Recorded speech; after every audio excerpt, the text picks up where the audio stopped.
Hello and God bless you. This is Ellen Mongan from Wow Mom. I hope you're having a good day. Do you have a minute to pause and to listen and to learn with me something that God's going to share from the heart as we take 5? I woke up this morning and I had a few things on my heart. For some reason, in my prayer time, God's been really leading me to write a lot of letters, which I did, and write a lot of exhortations and encouraging words. But today he said to me, get out your book. I'm writing a book called In God Alone, I Place My Trust. It's just titled In God Alone, but we know that's we place our trust in. I'm taking each woman Bible character one by one and thinking to myself, and it's been a long journey. This has not been a one overnight book. Why did God choose Mary? Or why did God choose Hannah? Today, it was why did God choose Deborah? Now, I thought he was trying to tell me to pray for my friend Deb, who's one of my 4 of the Mountaintop sisters, which I did. I'm trying to say, encourage her, but when I read the book of Deborah, I knew he was speaking to me. The book of Deborah, there's no book of Deborah. You can look high and low. You can search the Bible to and fro. You will not find the book of Deborah. Deborah's in Judges 4 through 5. I know, because I looked it up and I read it. Why did God choose Deborah? Wow. One thing for sure that I liked about it, I read a little teaching on it, and they said that she liked to call herself the mother of the people, mother to the people. What did she do special? Was she an ordinary person, an extraordinary person? No, again, like most people that God chose, just like me, she was an ordinary person who did extraordinary things for God. What was her charisma? Okay, we all know in the scriptures, there's many gifts. Everyone's given, some are the eye, the ear, the nose, the heart. And there's also other gifts, word of knowledge, wisdom. I always say my gift is that first I used to hear the Lord. And then I used to speak out what he said to me from my mouth. And then God grew me a heart where I experienced different things, hard things. And then after I had the ear to hear, the mouth to speak, I had the heart to share from the depths of my soul because I had walked that hard path. Well, Deborah too had that.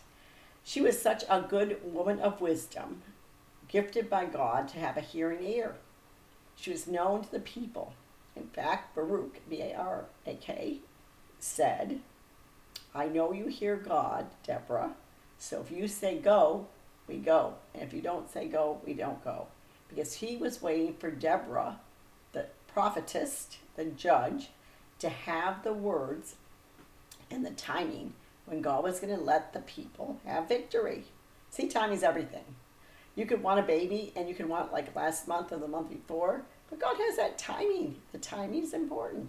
You could want to have a new job or a new hairdo. The timing's everything. My mom's phenomenal for the hairdo. She cuts her hair really short and then she says, I want to just grow it this much. And every time she cuts it, then she can never grow it. See, there's a timing involved. It makes me laugh. She's 95.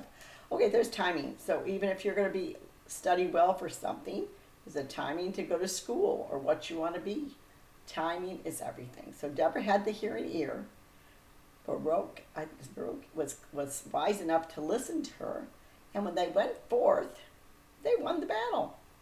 They won the battle. Now, the book I read, and I don't know if I read the wrong chapter of Judges, but however, God sent the rain to stop the chariots of the other team. See, God didn't send a bullet or a gun. He said the rain. He used natural means. I'm a pacifist, so I'm all about prayer and praying before the throne of God.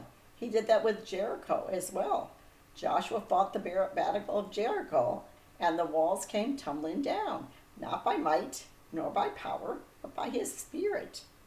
Daniel fought the lion in the den, not by might nor by power, but by God's Spirit. He shut the mouth of the lion. I bet y'all want me to shut my mouth sometime too.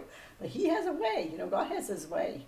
So we want to thank the Lord today and to try to be a little more like Deborah, a listening ear. She spent time in prayer, time listening, and she knew not to get ahead of God. She knew that if she got ahead of God, then they would win the victory. You have to listen and obey, and then do whatever he says. Listen, obey, do what he say. That's what I always say. It does seem long. We're waiting for something we really want to happen, especially if we have a battle in our life that seems like I've fought this battle before, and this is never any fun. There's a lot of those. That's called ordinary life. So where with the green, the green in the church. But we have to really keep our eyes focused on Him. Don't ever think He's wasting His time with you going around the mountain again. Don't ever think He's wasting His time with you having to learn the lesson again. He wants to sink that in the deep soul. I really listened, I think it was a couple weeks ago, to a lesson by a sister, Ann, I think her name was, with the Renewal Ministry. Let your roots go deep. How do the roots go deep? They're planted, watered, pruned. There's many things to growing the roots of your heart deep. Eyes on Him, and learn the lesson again if you have to. So Deborah was used by God. Now, why did God choose Deborah? Because like my book said, in God alone she put her trust. She didn't trust in herself, and she was not even flattered that Baruch trusted in her. She knew she was hearing from God and not herself. She was not taking a bow. She was not going like, look at me. I'm Deborah, the prophetess. I said go, and we won the battle. You cannot win the battle alone. We know that in our own life, or in the life of our household. You have to have wisdom from God. Prayerfully approach each trial, and know that He is with you through it. And He's doing a work that only He could do. And He's doing a work that you need in your life in order to get to the other next step. So, today if you hear His voice, harden not your heart. I did good. 6 minutes, better than 8. Thank you for taking a minute to pause and to listen and to learn and to decide that you want to be used by God. How will He use you? One last thing. If you're an ear, don't wish you were an arm. If you're an arm, don't wish you were a foot. Be happy with what God is using you to do. Like I said, I was an ear, and then a mouth, and now a heart. And I could not have guessed early on in my walk how much was going to be ahead of me. But He cannot use you if you're not pliable in His hands and you don't surrender all to Him. He can't. You just stick out in pride and jealousy and all kinds of other sins. So may God bless you this day. And have a good one. This is Ellen Mongan from Wow Mom, enjoying time with you. Check out my website, www.ellenmongan.com. Have a good day.